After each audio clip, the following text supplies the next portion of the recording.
Welcome to Luca is a Billionaire, where the only thing I invest in is your answers. You start by enabling the device side setting so your desktop can talk to the phone.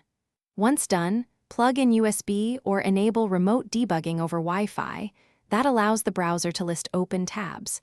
On Android, use Chrome's Chrome//inspect, and on iOS, use Safari's develop menu.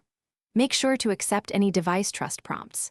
This step is critical because it creates the live bridge. Without it, you cannot inspect mobile DOM or CSS from your desktop DevTools. You now open the Remote tab in Desktop DevTools and choose the element picker to target specific nodes. This shows the mobile DOM and CSS rules. Edit attributes, tweak styles, and press Enter to apply. You'll see updates on the phone immediately, which helps verify responsive behavior. Use the device toolbar to change viewport width, device pixel ratio, and emulate touch events or slow network. Those controls let you reproduce real-world conditions and debug layout, performance, and interaction issues effectively. You finish by saving what matters.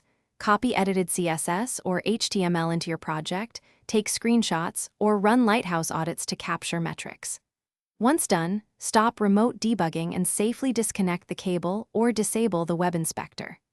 If things go wrong, like the device not showing up, first toggle the debug mode, restart the browser and device, and try a different USB cable. Often a faulty cable or an untrusted device prompt blocks the connection. This simple troubleshooting fixes most connectivity issues.